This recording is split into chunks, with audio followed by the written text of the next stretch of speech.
बिस्मिल्लाहिर्रहमानिर्रहीम। अब सबसे पहला पॉइंट ज़रा देखिए, ये आज का जो हमारा टॉपिक है वो है valence shell electron pair repulsion theory. इसमें सबसे पहले आपकी बुक में उसने लिखा है कि सिजवक एंड पावेल दो साइंटिस्ट थे 1940 में। उन्होंने शेप ऑफ मॉलिक्यूल को इलेक्ट्रॉन पेयर से कंट्रीब्यूट किया, डिस्कस किया, कंपेयर किया। उन्होंने कहा कि shape of molecule can be determined from the electron pairs from the. फिर फाइनली जो है दो साइंटिस्ट हैं जिसका नाम उन्होंने दिया है नाइहोम and Gillespie.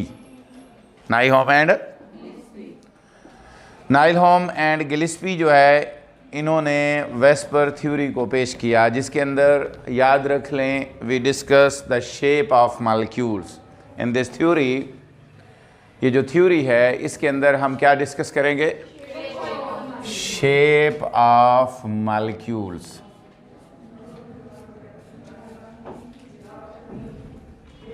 Shape of molecules we discuss about the shape of molecules. अब कैसे डिस्कस करते हैं? सबसे पहले इसका जो बेसिक प्रिंसिपल है उसके बारे में याद रख लें। बेसिक प्रिंसिपल,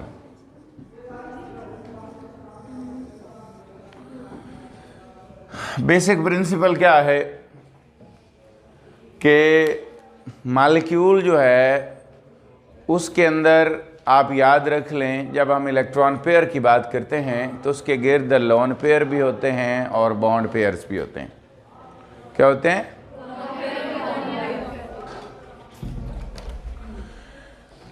अगर आप बात करें, मिसाल के तौर पर मैं अमोनिया की बात करूं, सबसे पहले अगर आपने लास्ट लेक्चर में देखा था कि ये जो है ये पेयर जो है इसको हम लोन पेयर कह रहे हैं, और नाइट्रोजन और हाइड्रोजन के दरमियान ये जो कोवलेंट बॉन्ड है इसको हम बॉन्ड पेयर कहते हैं। क्या कहते हैं? Bond pair. अब जब हम इसको डिफाइन करते हैं तो ज़रा देखें, bond pair is under the influence of two nuclei. दो न्यूक्लियस के ज़ेरे असर है। अगर आप देखें तो इस पेयर को खींचने वाला नाइट्रोजन भी है, हाइड्रोजन भी है। वो बात की बात है कि कौन ज़्यादा खींच रहा है, लेकिन दोनों अट्रैक्ट कर रहे हैं। तो इसका मतलब एक न्यूक्लियस नाइट्रोजन है, दूसरा न्यूक्लियस, तो दोनों उसको अट्रैक्ट कर रहे हैं, दोनों के ज़ेरे असर है। लेकिन अगर आप इस पेयर की बात करें तो इसके ऊपर असर सिर्फ नाइट्रोजन का है, इसके अलावा उसके साथ कोई अट्रैक्शन करने वाला दूसरा एटम नहीं है। तो इसका मतलब हमने सबसे पहले ये अंडरस्टैंड कर लेना है कि इलेक्ट्रॉन पेयर्स जो हैं उनमें से जो लोन पेयर होता है is under the influence of one nucleus. Lone pair is under the influence of, but जो दूसरे बॉन्ड पेयर्स हैं they are under the influence of two nuclei. Clear होगी बात? ये जो है ये जिसको आप बॉन्ड पेयर कह रहे हैं, मैं इसको निशान लगा देता हूं, bond pair. This is under the influence of two nuclei, but this is lone pair, this is under the influence of, बोलो, one nucleus. Simple is that. अब यहां पर वो ये कह रहा है, जरा गौर से समझ लें ये बात। उसने कहा है कि ये जो एटम है ये वाला जिसके गिर्द ये दोनों पेयर हैं उसको सेंट्रल एटम कहते हैं। क्या कहते हैं? मैं निशान लगा देता हूं, this is called central atom. अब बड़ी इंपॉर्टेंट और बड़ी आसान बात है, बेसिक प्रिंसिपल में सारी बातें मैंने आपको क्लियर कर दी हैं। उसने कहा कि दोनों पेयर, खा वो इलेक्ट्रॉन लोन पेयर हूं खा वो बॉन्ड पेयर हूं, हैं तो वो इलेक्ट्रॉन पेयर ही। कहता है वो सेंट्रल एटम के गिर्द अपने आप को इस तरह अरेंज करते हैं। कौन? Bond pair and lone pair, यानी simply they can be called as electron pair. Electron pairs आगे ब्रैकेट में आप लिख सकते हैं both lone pair and bond pair. They arrange around the central atom. Central atom के गिर्द अपने आप को इस तरीके से अरेंज करते हैं कि वो एक दूसरे से मैक्सिमम दूर हों, एक दूसरे से ज़्यादा दूर हों, ताकि उनके दरमियान रिपल्शन कम से कम हो। मेरी बात समझ में आ गई? क्लियर हो गया पॉइंट? जैसे मैं इसकी मिसाल देता हूँ, जैसे दो बंदे लड़ते हों, दो लड़ती हूँ, तो टीचर क्या करता है, उनको उठा के दूर दूर बिठा देता है ताकि उनकी नोक झोंक कम से कम हो।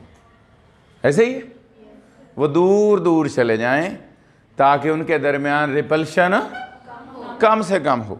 मैंने सिंपल बात की है, मैंने कोई पेचीदा बात नहीं की कि ये जो पेयर ऑफ इलेक्ट्रॉन हैं, खा वो लॉन पेयर हूँ खा वो सेंट्रल एटम के गिर्द अपने आप को इस तरह अरेंज करते हैं कि वो एक दूसरे से मैक्सिमम डिस्टेंस पर चले जाएं ताकि उनके दरमियान कम से कम हो। कोई मुश्किल बात है?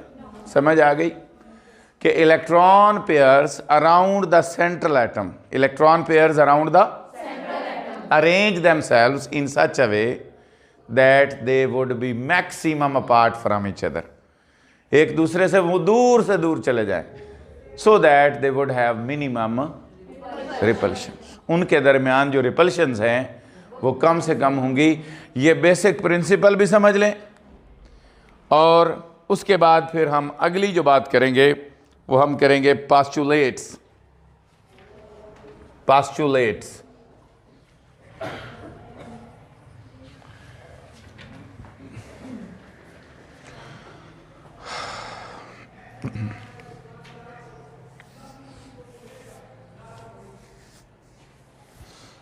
जी, अब सबसे पहला पॉइंट यह है, मैंने आपको बताया है कि बेसिकली मॉलिक्यूल की ज्योमेट्री डिटरमिन होगी फ्रॉम इलेक्ट्रॉन पेयर्स, यानी इलेक्ट्रॉन पेयर अपने आप को अरेंज करेंगे तो ज्योमेट्री बनेगी। जिस तरीके से वो अरेंज कर लेंगे उस तरीके से उसकी ज्योमेट्री बनेगी।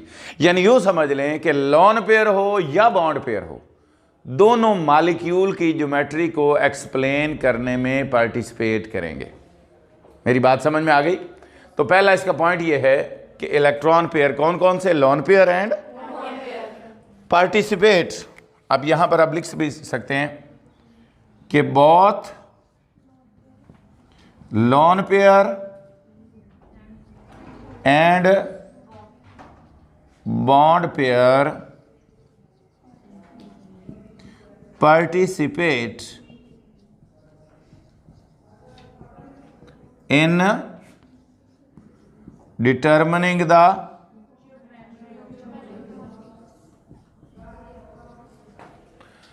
geometry of molecules।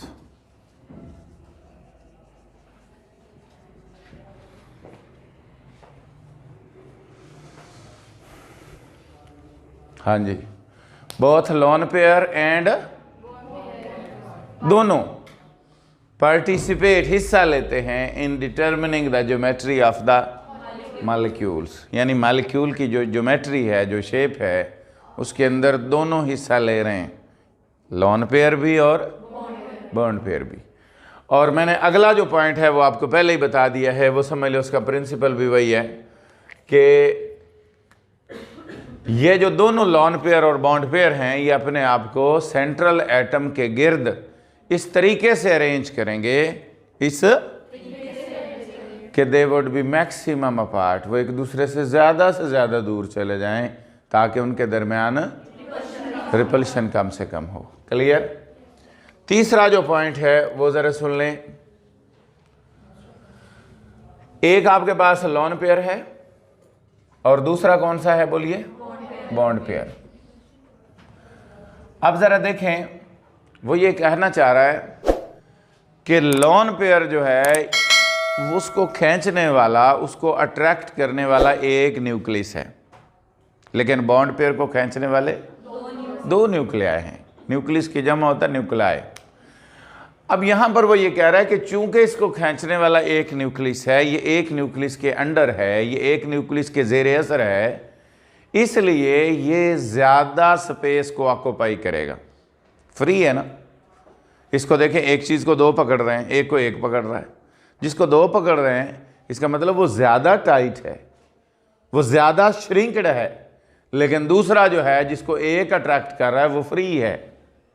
इसलिए आपने ये बात याद रखनी है कि लोन पेयर चूंकि एक न्यूक्लियस के जेर असर है, एक न्यूक्लियस के इंफ्लुएंस के अंडर है, इसलिए it will occupy more space, it will occupy as compare to the bond pair. इस बात की बदौलत जो है जब एक न्यूक्लियस के अंडर है, ज्यादा जगह घेर रहा है, तो obviously it will exert more repulsion, ये ज्यादा रिपल्शन एक्सर्ट करेगा। किसकी निस्बत? बॉन्ड पेयर की निस्बत। मेरी बात समझ में आ गई?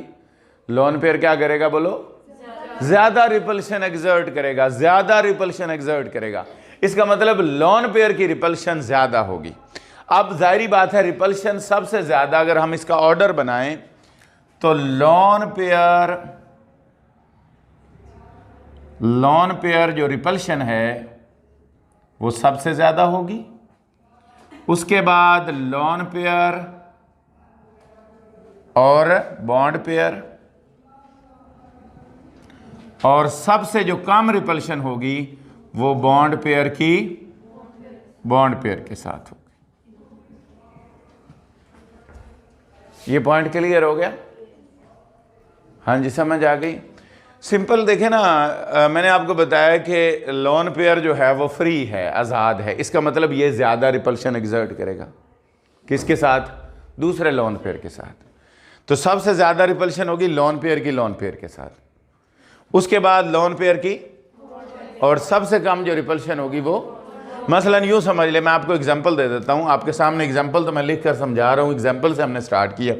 देखें इसकी रिपल्शन, अगर कोई और लोन पेयर होता, यहां तो है नहीं ना, अगर कोई और होता, ऑक्सीजन की बात कर लें, उसमें है ना 2, तो वहां सबसे ज्यादा रिपल्शन, 2 लोन पेयर के दरमियान सबसे ज्यादा रिपल्शन होगी, सबसे ज्यादा फासला होगा, इन सिंपल वर्ड्स बात कर लें।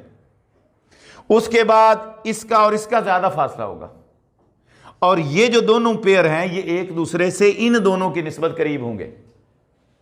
अब आपको क्लियर हो? मिसाल के तौर पर देखें, एक ये फासला है और एक ये फासला है। अब आपको समझ आ रही है? देखो ये फासला किसके दरमियान है? लोन पेयर, और ये फासला रेड वाला, वो कह रहा है कि यहां रिपल्शन कम होगी, सबसे कम होगी। क्यों? क्योंकि इसको दोनों को खींचने वाले दोनों न्यूक्लियस हैं, इसको खींचने वाला एक न्यूक्लियस है। इसका मतलब इसकी रिपल्शन यहां, और अगर यहां 2 लोन पेयर होते तो उन दोनों के दरमियान सबसे ज्यादा रिपल्शन होती। क्लियर हो गया पॉइंट? यहां तक कोई कंफ्यूजन नहीं होनी चाहिए। 3 पॉइंट्स हैं और बड़े इंपॉर्टेंट हैं, इसी बेस पर आगे आपने वर्किंग करनी है।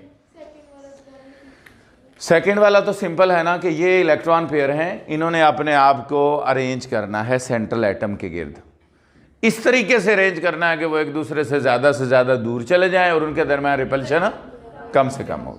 अब वो कैसे अरेंज करेंगे, कैसे दूर जाएंगे, ये वो बातें हम डिस्कस कर रहे हैं। कि देखिए मैंने आपको बता दिया कि लोन पेयर में सबसे ज़्यादा रिपल्शन होती है, फिर लोन पेयर के बॉन्ड पेयर के साथ, फिर बॉन्ड पेयर की।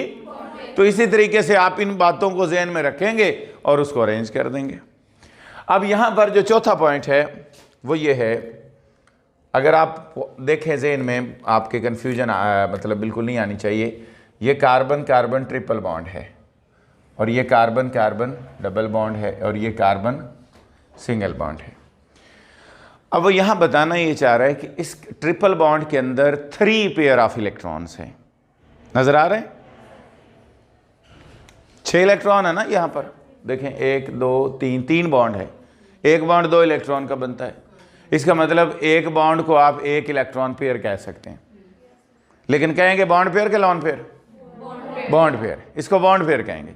इसका मतलब 3 पेयर ऑफ इलेक्ट्रॉन यहां हैं, 2 पेयर ऑफ इलेक्ट्रॉन यहां हैं और एक। अब यहां पर वो ये बता रहा है कि ये जो 3 पेयर ऑफ इलेक्ट्रॉन हैं, it would occupy more space, ये ज्यादा जगह घेरेगा as compare to double bond, as compare to, यानी triple bond as compare to double bond as compare to. लेकिन कहता है यहां पर ये बात, इसका मतलब है कि सबसे ज्यादा रिपल्शन ट्रिपल बॉन्ड की होगी, फिर यहां पर वो ये बात कर रहा है कि three pair of electron would occupy more space and more repulsion as compared to 2 electron pair as compared to, लेकिन वो ये कह रहा है कि इसको आप ऐसे ना समझें कि ये डबल बॉन्ड इस सिंगल का डबल है। मसलन एक बंदा जो है ना 2 cm³ जगह घेर रहा है, तो आप कहें कि डबल बॉन्ड 4 घेरेगा, ट्रिपल बॉन्ड 6 घेरेगा। ऐसा नहीं है, जगह ज्यादा घेरेगा मगर ट्रिपल और डबल का क्राइटेरिया नहीं होगा। उसकी रीजन जो है आगे चलकर मैं आपको बॉन्ड एनर्जी और वहां बॉन्ड लेंथ वगैरह में समझाऊंगा, लेकिन अभी आपने इतना पॉइंट याद रख लेना है कि इसका रिपल्शन या एरिया ऑक्युपाइड ज्यादा है इससे, मगर इसका ट्रिपल नहीं है। इसका या इसका जो डबल है वो इससे डबल नहीं है।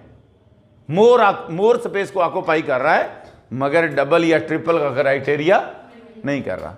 जैसे आप कहते हैं कि ये उससे ज्यादा लाइक है, ज्यादा लाइक होने का मतलब ये नहीं है कि ये उससे डबल लाइक है या उससे ट्रिपल लाइक है।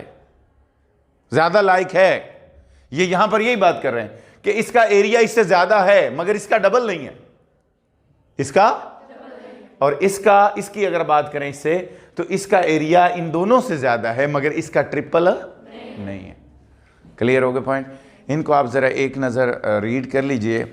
ये थी इसकी मेन पोस्टुलेट्स, या आप इन्हें क्या कहते हैं। अब यहां पर वो ये एक पॉइंट रह गया है, वो देख लें कि वो कह रहा है कि जब आप इनको ये जब ज्योमेट्री को एक्सप्लेन करने में हिस्सा लेंगे तो ये 3 इलेक्ट्रॉन पेयर अलग अलग नहीं होंगे। ये 3 पेयर का एक यूनिट है और ये 2 पेयर का एक यूनिट है और ये 1 पेयर का एक यूनिट है।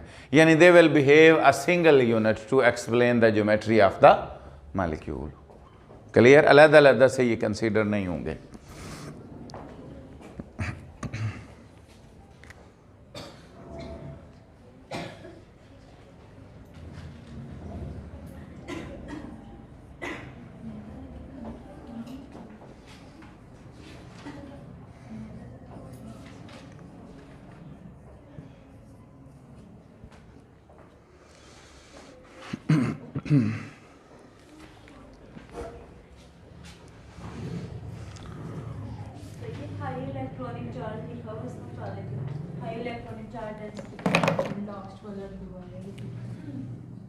हाँ, 6 इलेक्ट्रॉन का मतलब क्या है? High electrons, maximum electron. Electron जब ज्यादा होंगे तो इसका मतलब इलेक्ट्रॉन डेंसिटी ज्यादा है। क्लियर हो गया पॉइंट? एक जगह 6 इलेक्ट्रॉन है, एक जगह 4 हैं, एक जगह 2 हैं, तो जाहिर बात है जहाँ 6 इलेक्ट्रॉन है वहाँ इलेक्ट्रॉन की मैग्नीट्यूड ज़्यादा है, तो वहाँ इलेक्ट्रॉन डेंसिटी ज़्यादा है।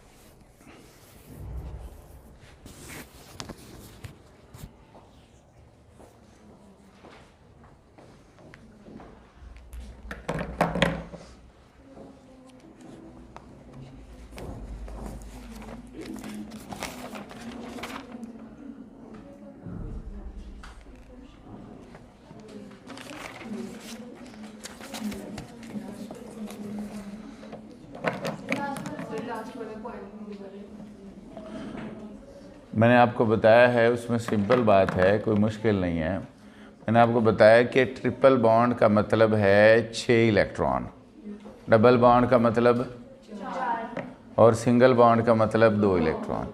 वो कह रहा है कि 6 इलेक्ट्रॉन जो हैं वहाँ इलेक्ट्रॉन डेंसिटी ज़्यादा है, वो सिंगल बॉन्ड की निस्बत या डबल बॉन्ड की निस्बत ज़्यादा जगह को घेरेंगे।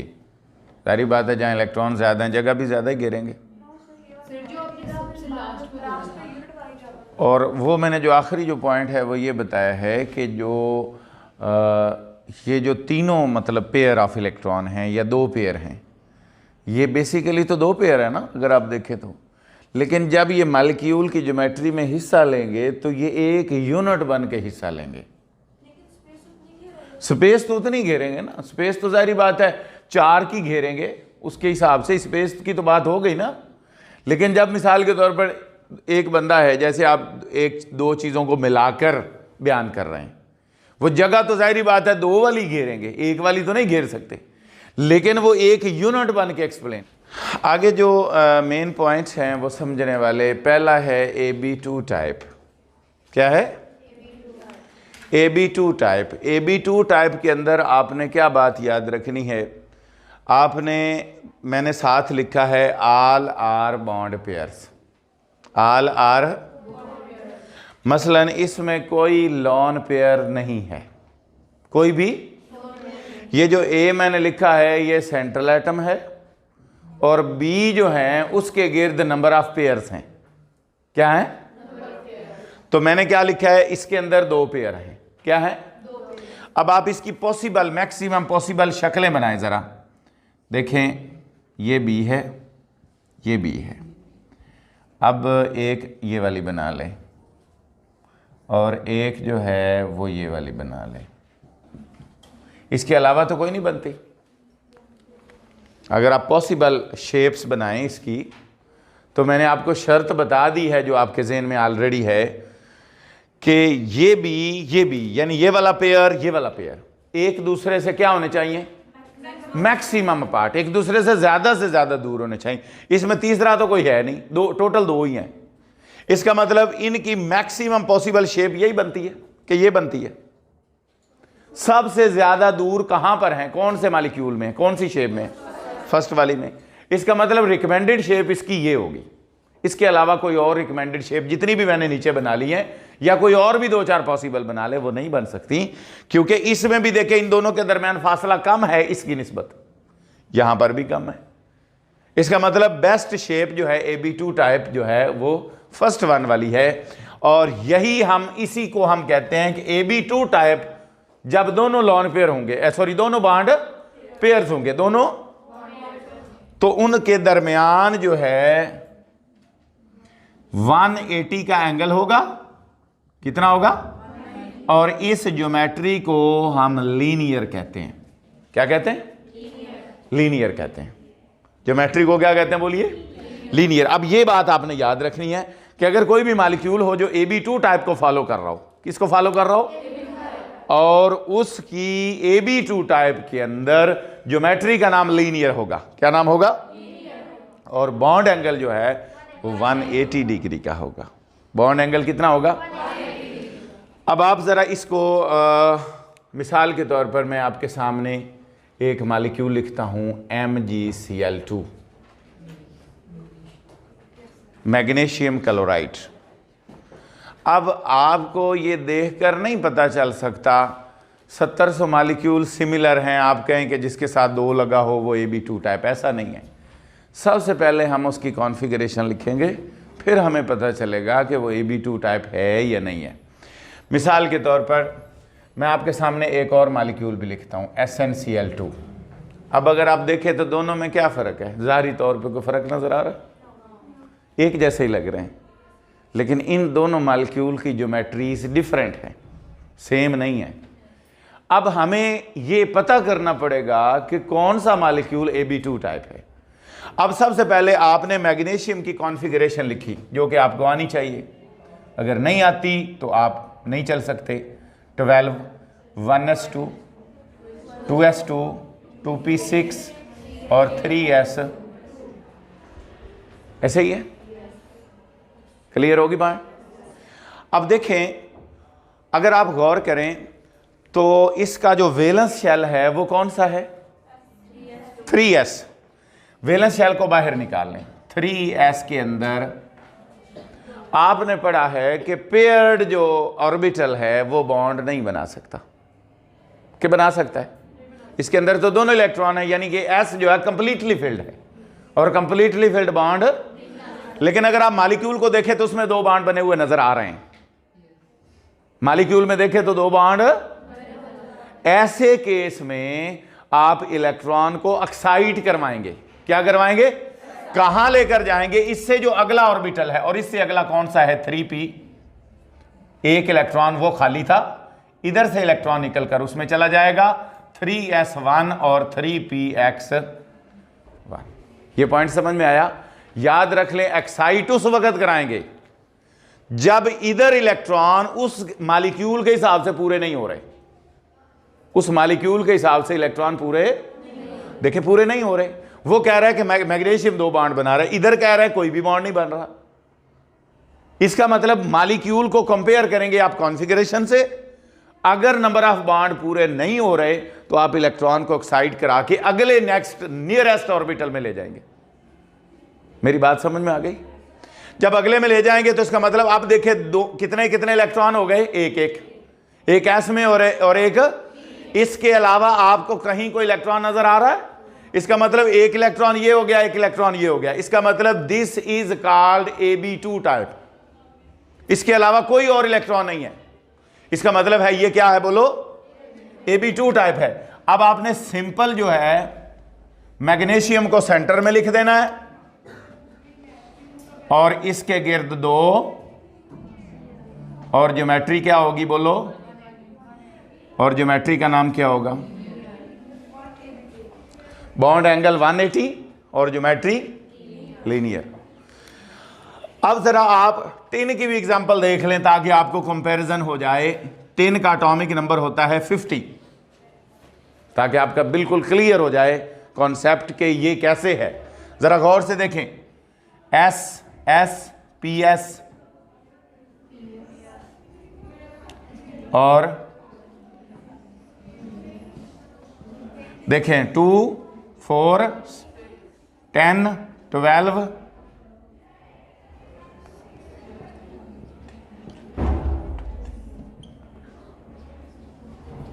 ऐसे ही है। जरा गिने, 2 4 6 4 10 तो 12 6 18 तो 20 30 36 38 48 और 50। अब आप इसको गिने जरा, इसके साथ क्या आ जाएगा? 1 2 3 4, इसके साथ 2 3 4 और इसके साथ 3। सबसे ज्यादा किसका है? एक 5s2 है और एक 5p2 है। यही है सबसे बड़े, n की वैल्यू सबसे बड़ी यही है बोलो। इसका मतलब ये क्या होगा? Valence shell. अब अगर आप इस वैलेंस शेल को ओपन करें तो 5s में कितने इलेक्ट्रॉन आ गए? 5px में एक आ गया और 5py में एक आ गया। 5pz जो है वो क्या है? खाली है। अब अगर आप गौर करें, SnCl2 में आपको कितने अनपेयर्ड इलेक्ट्रॉन चाहिए? 2। आपके पास 2 हैं बोलो। इसका मतलब एक्साइट कराने की जरूरत नहीं है। इसके बावजूद 5s में एक पेयर मौजूद है। जो 5s में मौजूद है वो लॉन पेयर ऑफ इलेक्ट्रॉन है। क्या है? मैंने आपको बताया था वैलेंस शेल में वो पेयर ऑफ इलेक्ट्रॉन जो आम हालात में बॉन्ड में हिस्सा नहीं लेता वो लॉन पेयर कहलाता है। तो इसका मतलब दिस इज लॉन पेयर। अगर आप गिने टोटल 1 2 3 तो टोटल कितने हैं? ये 3। 1 2, इसका मतलब ये AB3 टाइप है, ये AB2 नहीं है। अगर ये AB2 होती तो ये यहां पर ना होता, 5s2 होता ही ना, फिर ये AB2 टाइप होती। अब ये क्या है बोलो? AB3 टाइप है। इस बात को आपने बिल्कुल जहन में बिठा लेना है कि how is it AB2 type और AB। इसी तरह नेक्स्ट हमारे पास 2 मतलब आनी हैं, आ रही हैं। नेक्स्ट AB2 है, AB3 है, AB2 तो हो गई और AB4 है, वो इंशाल्लाह नेक्स्ट लेक्चर में डिस्कस होंगी।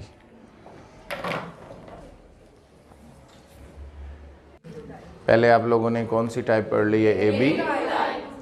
और अब आपने पढ़नी है AB3 टाइप। ये A है, ये B है और दूसरा भी ये है और तीसरा जो है वो भी ये है। ठीक है, ये AB3 टाइप है जिसके अंदर सारे के सारे बॉन्ड पेयर्स हैं, कोई भी लॉन पेयर प्रेजेंट नहीं है। क्लियर हो गई बात? देखें, अगर आप ये ज्योमेट्री बनाते हैं, इसके अंदर अगर आप इसको मज़ीद थोड़ा एलेबोरेटिव वे से बना लें, देखें तो ये तकरीबन मैक्सिमम जो है वो दूर है। इसके अलावा जितने भी आप मालिक्यूल बनाएंगे ना उसमें कहीं ना कहीं वेरिएशन आएगी। ये AB3 टाइप की परफेक्ट ज्योमेट्री है। मसलन अगर आप इसको थोड़ा आगे पीछे कर दें तो कहीं ना कहीं डिस्टेंस कम या ज़्यादा हो जाएगा। तो ये वो है जिसके अंदर हर जो बॉन्ड पेयर है वो एक दूसरे से बराबर फासले पर है, ठीक है। और यहाँ पर जो बॉन्ड एंगल होगा हर बॉन्ड के दरमियान वो होगा 120 डिग्री, और इस ज्योमेट्री का नाम होगा ट्राईएंगुलर प्लेनर। क्या नाम होगा? प्लेनर। Triangular planar. मिसाल के तौर पर आप BF3 की बात करें। किसकी? BF3 की। अब सबसे पहले आप बोरान देखें। बोरान जो है उसका एटॉमिक नंबर 5 होता है। क्या होता है?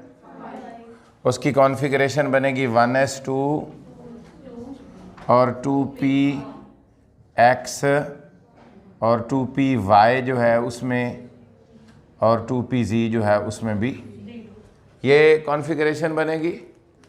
अब अगर आप गौर से देखें तो आपके पास अनपेड इलेक्ट्रॉन 1 है, लेकिन आपके पास इधर बॉन्ड कितने हैं? 3। जब हमने इसको उसके साथ कंपैरिजन किया तो हमें महसूस हुआ कि यहाँ पर एक और अनपेड, यानी 2 और अनपेड इलेक्ट्रॉन होने चाहिए। जब आपको मैंने बताया था कि एक्साइटेशन का फिनोमिना वैसे तो इसका हिस्सा नहीं है, वो आगे चलकर हम VBT की एक्सटेंशन में पढ़ते हैं, लेकिन यहाँ पर उसके बगैर फिर हमारे लिए ज्योमेट्री को ड्रा करना मुश्किल हो जाएगा। इसलिए हमारे लिए ज़रूरी है कि हम कॉन्फ़िगरेशन लिखकर उसके बाद उसको अंडरस्टैंड करें। अब यहाँ पर देखें 3 बॉन्ड हैं, यहाँ पर इसके कॉन्फ़िगरेशन के मुताबिक 1 बॉन्ड बन रहा है, कॉन्फ़िगरेशन के मुताबिक, लेकिन हकीकत में कितने बॉन्ड हैं? 3। इसका मतलब यहाँ से ये वैलेंस शेल कौन सा है देखें ज़रा, याद रख लें, एक्साइटेशन होगी within valence shell. Valence shell के ये नहीं है कि आप 1s से इलेक्ट्रॉन उठाएं और 3s में ले जाएं, ऐसा नहीं होगा। विद इन शेल के दरमियान जो ऑर्बिटल्स हैं वहां पे होगी एक्साइटेशन। अब यहां से 2s से इलेक्ट्रॉन निकलेगा और एक्साइट करके कहां चला जाएगा? 2py में। ऐसे ही है तो कॉन्फ़िगरेशन क्या बनेगी बोलिए? 2s के अंदर 1 इलेक्ट्रॉन और 2px के अंदर, देखें तीनों के अंदर एक इलेक्ट्रॉन हो गया। टोटल कितने इलेक्ट्रॉन हो गए? 3। इसका मतलब this is called AB3 type. This is called, तो इसकी ज्योमेट्री बिल्कुल उसी तरीके से बन जाएगी। BF बॉन्ड एंगल कितना होगा? और ज्योमेट्री का नाम क्या है बोलिए? Triangular planar. Triangular planar. Clear हो गया पॉइंट? नेक्स्ट हमारा है इसी तरह की मिलती जुलती, जैसे मैंने आपको लास्ट टाइम बताया, अगर आप NH3 देखें तो देखने में तो ये उसी तरह का मॉलिक्यूल लग रहा है, लेकिन इसकी कॉन्फ़िगरेशन जो है उसके मुताबिक ये AB3 नहीं होगा। आप इसको खुद से ड्रा करके देख सकते हैं, या मैं नेक्स्ट AB4 में मैं आपको इसका ड्रा करके स्ट्रक्चर जो है समझा दूंगा। इसलिए इसकी मैंने आपको सिर्फ एग्जांपल से बताया है कि ये देखने में जो है वो AB3 लग रहा है, लेकिन हकीकत में वो AB3 नहीं है। अच्छा, नेक्स्ट जो है हमारे पास AB3 टाइप है विद, पहले AB3 टाइप 2 बॉन्ड पेयर्स हैं उसके अंदर। क्या है? एंड 1 लोन पेयर है। देखें यहां पर कोई ज़रूरी नहीं है कि वो आपको नॉन एग्जाम्पल बोरान की देगा, BF3 की देगा, वो कोई भी मालिक्यूल दे दे, किसी भी मालिक्यूल की ज्योमेट्री आपको ड्रा करने के लिए दे दे। एल्यूमिनियम हाइड्राइड दे दे, एल्यूमिनियम फ्लोराइड क्लोराइड दे दे, जो मर्जी दे दे, आपके ज़हन में बुनियादी क्राइटेरिया होना चाहिए कि आपने उसकी कॉन्फ़िगरेशन लिखनी है। अगर बॉन्ड पूरे हैं अकॉर्डिंग टू कॉन्फ़िगरेशन और मालिक्यूल, बॉन्ड पूरे हैं, फिर आपने एक्साइटेशन नहीं करानी, लेकिन अगर बॉन्ड पूरे ना हो फिर आपने एक्साइटेशन करानी है। और जब बॉन्ड पूरे हो जाएं तो दैट्स इट। उसके बाद फिर आपने देख लेना है, टोटल इलेक्ट्रॉन गिन लेने हैं या टोटल ऑर्बिटल गिन लेने हैं। जितने ऑर्बिटल हों उतनी वो टाइप होगी, AB3 कह लें या AB4 कह लें। अच्छा, अगर देखें मिसाल के तौर पर, अगर आप AB की बात करें, ये A है और ये तीनों B हैं, सही है। अब A की जगह क्या आ गया? Lone pair. क्या आ गया? मसलन मैं आपके सामने एक एग्जांपल ड्रा करता हूँ। ये देखें, ये A हो गया, ये B और ये B, और इसकी जगह ये लोन पेयर हो गया। लोन पेयर को हम ऐसे ड्रा करते हैं, ठीक है, ये लोन पेयर हो गया। अब अगर देखें जो तीसरा B है, बेसिकली तो वो AB3 है, तीसरा भी B है, तीसरा भी इलेक्ट्रॉन पेयर ही है, वो कोई B तो नहीं है। B तो बेसिकली हम लोन पेयर जनरल परसेप्शन कर रहे हैं, बेसिकली तो इलेक्ट्रॉन पेयर है। अब ये जो तीसरा पेयर था उसकी जगह हमारे पास क्या आ गया? अब लोन पेयर के बारे में आप अंडरस्टैंड कर चुके हैं कि ये ज़्यादा रिपल्शन एक्सर्ट करता है। ये क्या करता है? और ये आज़ाद है। क्या है? अब ये इधर से भी रिपल्शन एक्सर्ट करेगा, इधर से भी रिपल्शन एक्सर्ट करेगा। तो ये जो दोनों बॉन्ड्स हैं, ये वाले इधर से भी रिपल्शन, और तो ये जो बॉन्ड हैं ये वाले, ये एक दूसरे के करीब आ जाएंगे। क्या होगा? करीब आ जाएंगे ड्यू टू रिपल्शन इफेक्ट। आप लोगों ने पढ़ा है कि लोन पेयर की रिपल्शन ज्यादा होती है। पहले भी पेयर था, पहले भी रिपल्शन एक्सर्ट हो रही थी, मगर अब रिपल्शन क्या है? ज्यादा है। अब रिपल्शन ज्यादा से क्या हो रहा है? बॉन्ड क्या हो रहा है? श्रिंक हो रहा है, और उसकी वजह से बॉन्ड्स करीब आ रहे हैं और बॉन्ड एंगल रिड्यूस हो रहा है। बॉन्ड एंगल क्या हो रहा है? रिड्यूस हो रहा है, कम हो रहा है। जब बॉन्ड एंगल कम होगा तो ये तकरीबन पहले एग्जैक्ट 120 था, अब 118 हो जाएगा, 120 से लेस हो जाएगा। यहां पे आप लिख सकते हैं लेस देन 120। 118 हो सकता है, 119 हो सकता है, 117 हो सकता है, depends upon the molecule two molecule, molecule से मॉलिक्यूल में। लेकिन एक बात आपके ज़हन में रहनी चाहिए कि this bond angle will be less than 120, will be less than. Clear हो गया पॉइंट? अब अगर आप गौर से देखें तो ये भी AB3 ही है, क्योंकि टोटल इलेक्ट्रॉन पेयर इसके अंदर 3 है। ये भी AB3 है, लेकिन विद 1 लोन पेयर है। और इस मॉलिक्यूल की ज्योमेट्री जो है, यानी इसको अब आप शक्ल को, इस शेप को आप ट्राइएंगुलर प्लेनर नहीं कहेंगे, बल्कि इसको सिंपली हम एंगुलर कहते हैं। क्या कहते हैं? एंगुलर। इसका एक और नाम भी होता है बेंट, एंगुलर या बेंट। समझ आ गया पॉइंट? अब इसकी एग्जांपल देख लें। हमारे पास एक मॉलिक्यूल है जिसका नाम है कंपाउंड है SnCl2, SnCl2। अब देखें टिन जो है उसका एटॉमिक नंबर है 50, 1s2, 2p6, 3s2,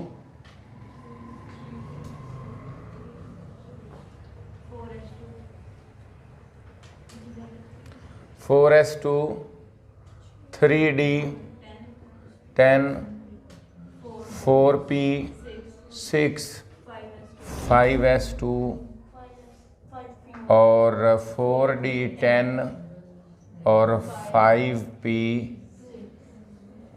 2, 4, 6, 4, 10, तो 12, 6, 18, 2, 20, 30, 36, 38 और 2 रह जाएंगे।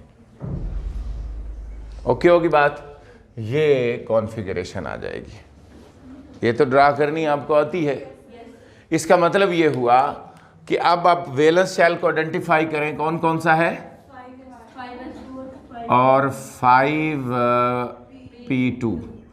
इसको आप ओपन करें ज़रा। 5s के अंदर 2 इलेक्ट्रॉन हैं, इसको आप ओपन करेंगे तो 5px के अंदर एक आ जाएगा और 5p, ऐसे ही है। ये क्लियर हो गया पॉइंट? अब आप इलेक्ट्रॉन पूरे करें, कितने अनपेड होने चाहिए? 2 हैं हमारे पास, 2। इसका मतलब there is no need of excitation. अगर आप टोटल गिने 1, 2, 3 है टोटल। टोटल क्या है? इसका मतलब तीनों में से एक क्या है? पेयर्ड। एक क्या है? इसका मतलब ये लॉन पेयर है, बाकी जो है बॉन्ड पेयर्स बनेंगे। क्लियर? तो इसका मतलब आपके पास जो SnCl2 की ज्योमेट्री बनेगी वो एंगुलर बनेगी और उसके ऊपर जो है एंगल जो है वो क्या होगा, लेस देन 1, और ज्योमेट्री का नाम क्या है, एंगुलर।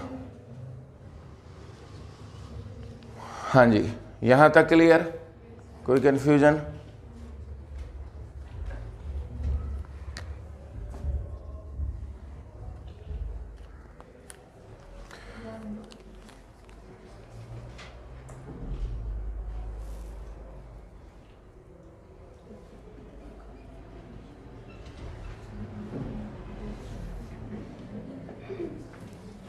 एक एग्जांपल उसने दी है मल्टीपल बॉन्ड्स की, AB3 टाइप, क्या है इसके अंदर, मल्टीपल बॉन्ड्स।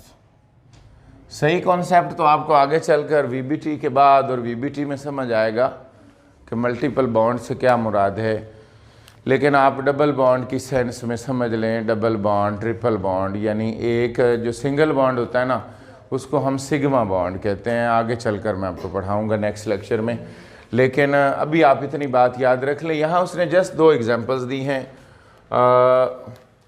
एक है SO3, सल्फ़र का एटॉमिक नंबर है 16, 1s2, 2p, 3s2, 3p4, ठीक है, ऐसे ही है, समझ आ गई? अब आप इसको खोलें ज़रा, वैलेंस शेल कौन सा आएगा बोलिए, 3s2, 3px1, 3py और 3p, सॉरी इसमें क्या है, 0, ऐसे ही है। क्यों भाई, नहीं, शाबाश, 2 इलेक्ट्रॉन इसमें आ जाएंगे,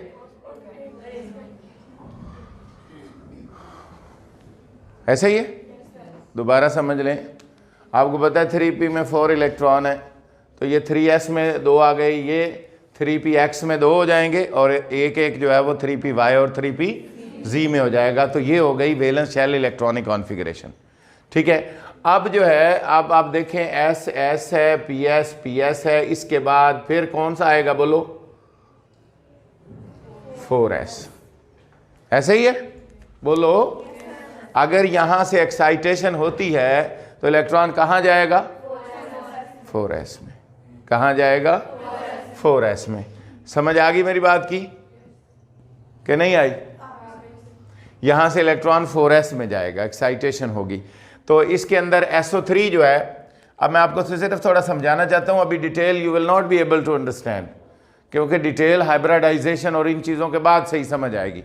लेकिन अभी आप ये देख लें कि ये S जो है, इसके अंदर एक एक तो सिंगल बॉन्ड है, सही है, एक एक क्या है, और दूसरा ऑक्सीजन डाइवेलेंट है। क्या है, डाइवेलेंट का मतलब ऑक्सीजन 2 बॉन्ड बनाती है। कितने बॉन्ड बनाती है, 2 बॉन्ड बनाती है। इसका मतलब एक तो उसने बना लिया, एक तो उसने बना लिया, एक एक बॉन्ड उसने और बनाना है, एक एक बॉन्ड और बनाना है। मेरा पॉइंट क्लियर हुआ? देखें, इसको मैंने आपको बताया है कि कॉन्फ़िगरेशन के हिसाब से यहाँ से एक्साइटेशन होगी इधर, फिर इधर से एक्साइटेशन होगी अगले, ठीक है, एक्साइटेशन होगी। एक्साइटेशन से सल्फर के 6 इलेक्ट्रॉन पूरे होंगे। सल्फर कितने बॉन्ड बनाती है, 2 बनाती है, 4 बनाती है, 6 बनाती है। सल्फर के मॉलिक्यूल टू मॉलिक्यूल डिपेंड करता है, 2 बॉन्ड भी बना सकती है, just like oxygen, H2O, water, H2S। Clear हो गया पॉइंट? 2 बॉन्ड सल्फर के। सल्फर 4 बॉन्ड भी बनाती है, आगे एग्जांपल आएगी, मैं आपको बताऊंगा। सल्फर 6 बॉन्ड भी बनाती है, एग्जांपल आपके सामने, 1 2 3 4 5 6। इसका मतलब इसके पास 6 अनपेयर्ड इलेक्ट्रॉन है। क्या है, 6 अनपेयर्ड इलेक्ट्रॉन, 6 अनपेयर्ड इलेक्ट्रॉन है।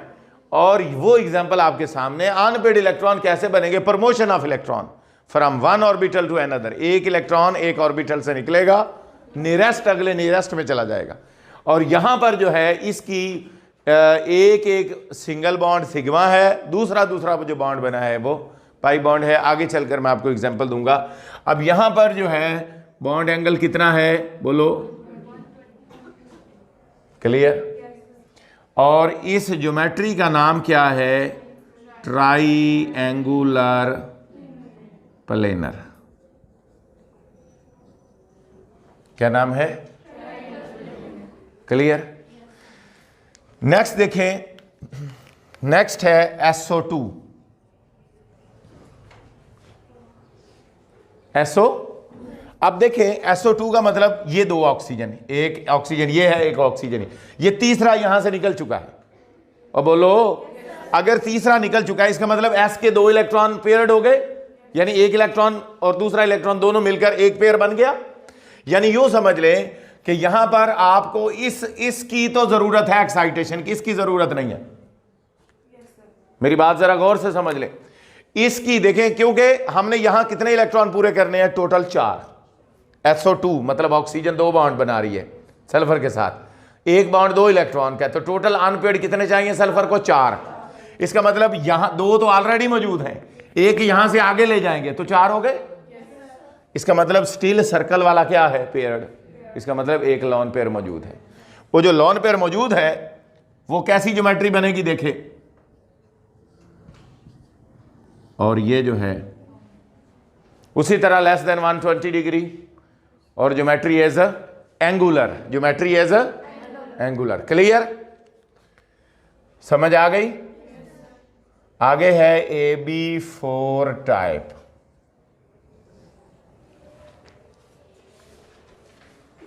क्या है, AB4 टाइप।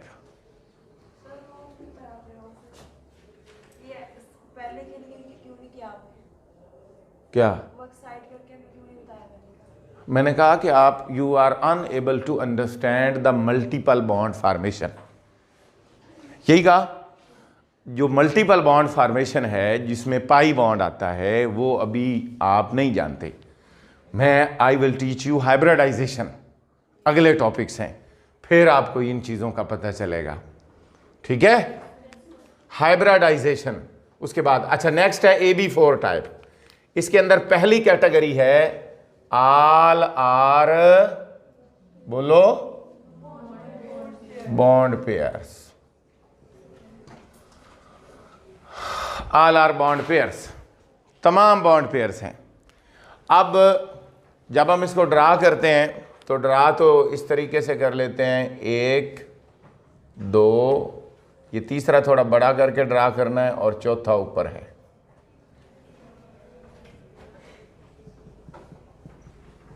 ये मैंने साइडों पे डॉटेड लाइन लगाई हैं, ये बॉन्ड नहीं है।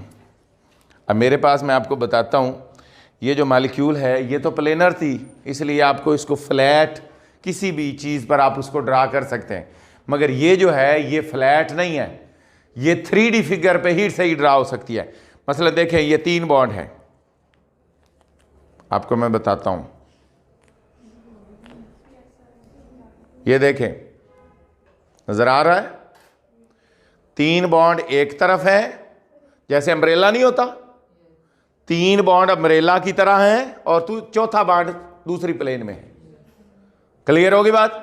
अब यहां बिल्कुल ऐसे ही है, इसलिए मैंने इसको दरमियान वाले को थोड़ा लंबा करके नीचे ड्रा किया है ताकि इन दोनों के दरमियान फर्क रहे। ये समझ लें, ये बैक द प्लेन है।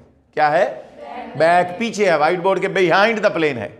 और ये जो ज्योमेट्री है जिसके अंदर 4 बॉन्ड्स हैं, 4 बॉन्ड पेयर्स हैं, इस ज्योमेट्री का नाम है टेट्राहेड्रल। क्या नाम है, टेट्राहेड्रल। और बॉन्ड एंगल जो है वो होगा 109.5 डिग्री, 10। क्लियर होगी बात। अब आपने परफेक्ट टेट्राहेड्रल पे गौर करना है, और आपको पता है कि टोटल जो अनपेयर्ड इलेक्ट्रॉन है वो कितने होने चाहिए। मिसाल के तौर पर हमारे पास जो सबसे पहली एग्जांपल है वो है CH4। क्या है, CH4। अब कार्बन की कॉन्फ़िगरेशन लिखिए, 1s2 2p,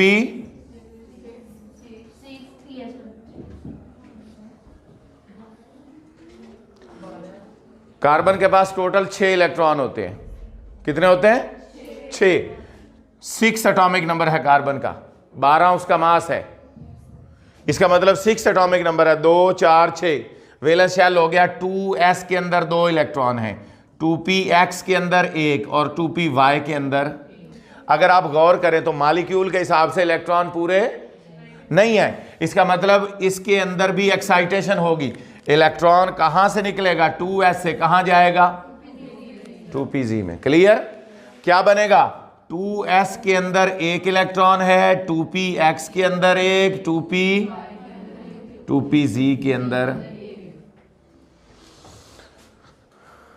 मेरी बात समझ में आ गई? तो ये 4 इलेक्ट्रॉन अनपेयर्ड हो गई। अब इसका मतलब इसके टोटल गिने 1 2 3 4, इसका मतलब ये कौन सी टाइप है? AB4। कौन सी टाइप है? तो कार्बन के गिर्द 4 हाइड्रोजन बना देंगे। ले तो कौन सी ज्योमेट्री हो गई? टेट्रा। बॉन्ड एंगल भी पता चल गया। हाँ जी, क्लियर? समझ आ गई? अब नेक्स्ट जो है, इसी तरह मुतअद्दिद एग्जाम्पल होंगी। मसलन आप SiH4 की बात करें, इसके अलावा और भी बहुत सारे मालिक्यूल्स होंगे जो आप एटॉमिक नंबर और कॉन्फ़िगरेशन की बेस पर आप उनको डिसाइड कर सकेंगे कि उनकी कौन सी ज्योमेट्री है। क्लियर? अब नेक्स्ट जो हमारे पास मालिक्यूल नेक्स्ट जो कैटेगरी आ रही है वो है AB4 टाइप ही है, लेकिन हाँ AB4 type 3 bond pairs and 1 lone pair. Clear? ये नेक्स्ट कैटेगरी है AB4 type with 3 bond pairs and. अब देखें, एक फर्ज करें ये जो चौथा बॉन्ड था, मसलन देखें ये A हो गया, B, इसकी जगह क्या हो गया? अब आपने ये नहीं समझना कि जब लोन पेयर आ गया तो ये बॉन्ड घूम के ऊपर चला गया, घूमेगा नहीं, बल्कि लोन पेयर ने वहीं रख के उनको और ज्यादा रिपल्शन देनी है। मेरी बात समझ में आ गई? इसका मतलब ये लोन पेयर इसकी जगह, एक बॉन्ड की जगह लोन पेयर आ गया, बॉन्ड एंगल यानी और कम हो गया, बॉन्ड्स और करीब आ गए। और देखें ये जो बॉन्ड हैं इधर से भी करीब आए, इधर से भी करीब आए। जब बॉन्ड करीब आए तो ये बॉन्ड एंगल पहले था 109.5 डिग्री, अब रह गया 107.5 डिग्री। और इस ज्योमेट्री का नाम है पायरामिडल। पायरामिडल क्या नाम है इसका? पायरामिडल। क्या नाम है? पायरामिडल। क्लियर होगी बात? तो ये समझ लें, it is the distorted form है, ये अगली फॉर्म है किसकी? AB4 की। AB4 में जब एक लोन, यानी याद रख ले, जब भी लोन पेयर बढ़ते जाएंगे बॉन्ड एंगल कम होता जाएगा। लोन पेयर बढ़ रहे हैं, बॉन्ड एंगल देखिए रिड्यूस हो रहा है, 2 लोन पेयर आ जाएंगे बॉन्ड एंगल और रिड्यूस हो जाएगा। क्लियर होगी बात? हाँ जी। नेक्स्ट AB4 टाइप में हमने यही कैटेगरी, हमने उसकी मिसाल एग्जाम्पल पढ़नी है NH3। ठीक है, देखें नाइट्रोजन की कॉन्फ़िगरेशन लिखिए जरा। नाइट्रोजन का एटॉमिक नंबर 7 है, 1s2 2s2 2p3। 2p में कितने आ जाएंगे बोलो? 3। अब देखें इसको आप ओपन करके लिखें। 2s के अंदर 2 इलेक्ट्रॉन, 2px के अंदर, 2py के अंदर,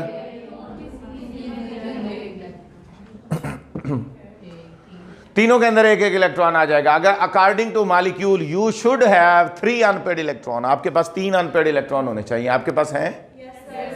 इसका मतलब it is okay, there is no need of excitation. यहां एक्साइटेशन नहीं होगी, यहां एक्साइटेशन नहीं होगी। इसका मतलब टोटल कितने हैं? 1 2 3 4। इसका मतलब ये कौन सी टाइप हो गई बोलो? AB4 टाइप है।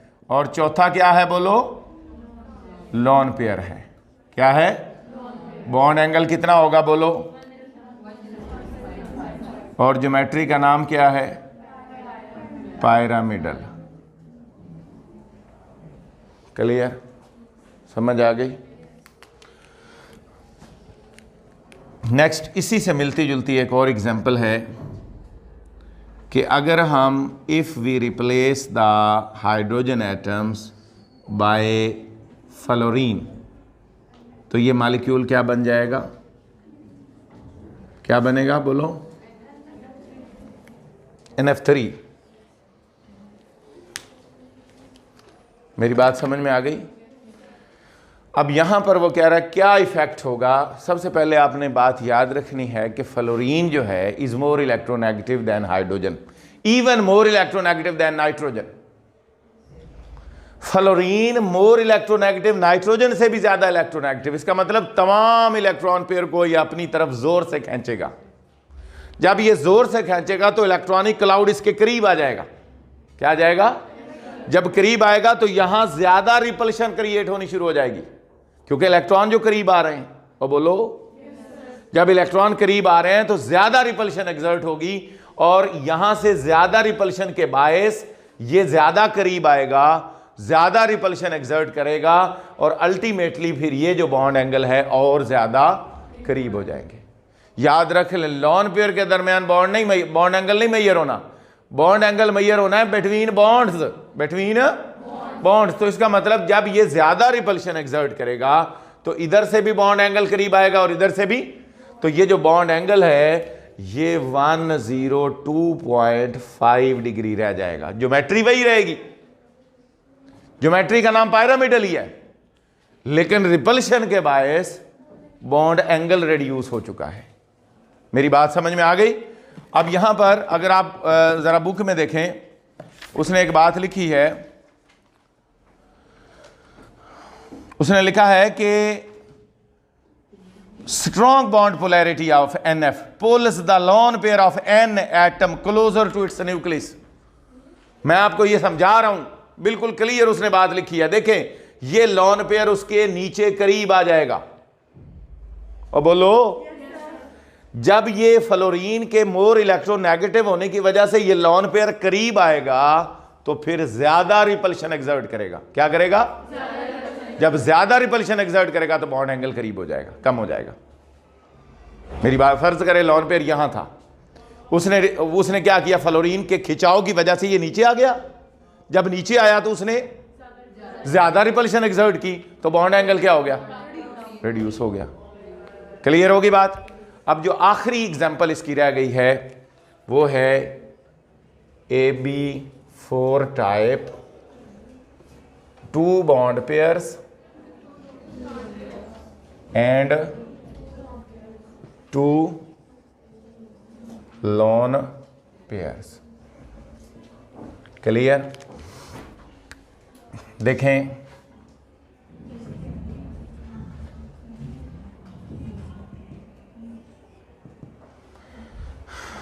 देखें जी, 2 लोन पेयर्स हो गए। इनको जरा और ज्यादा विजिलेंटली ड्रा कर लें।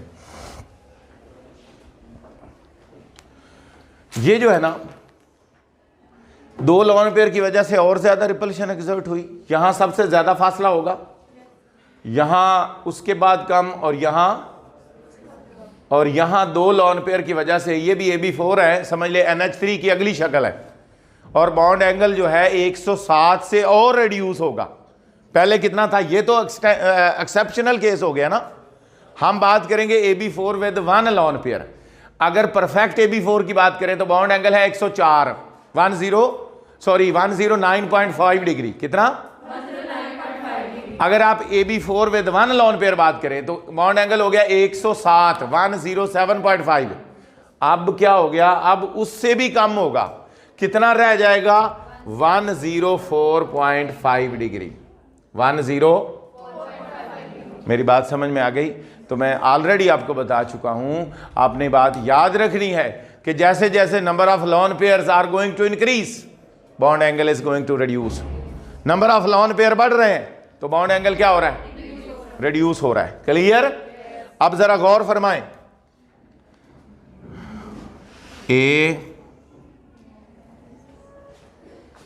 बात क्लियर हो रही है? अगर आप वाटर की एग्जांपल ले लें H2O, तो ऑक्सीजन का एटॉमिक नंबर कितना होता है बोलो? 8। 1s2 2p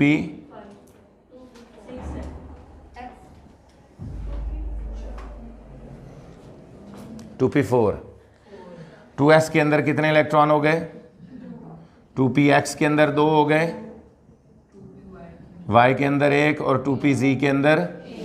देखें हमें कितने चाहिए? अनपेयर्ड 2। अनपेयर्ड कितने चाहिए? हमारे पास 2 हैं, उसके बाद 2 क्या है? Lone pair. इसका मतलब इसके अंदर 2 लोन पेयर्स प्रेजेंट हैं और ये जो है इसकी ज्योमेट्री बॉन्ड एंगल क्या होगा?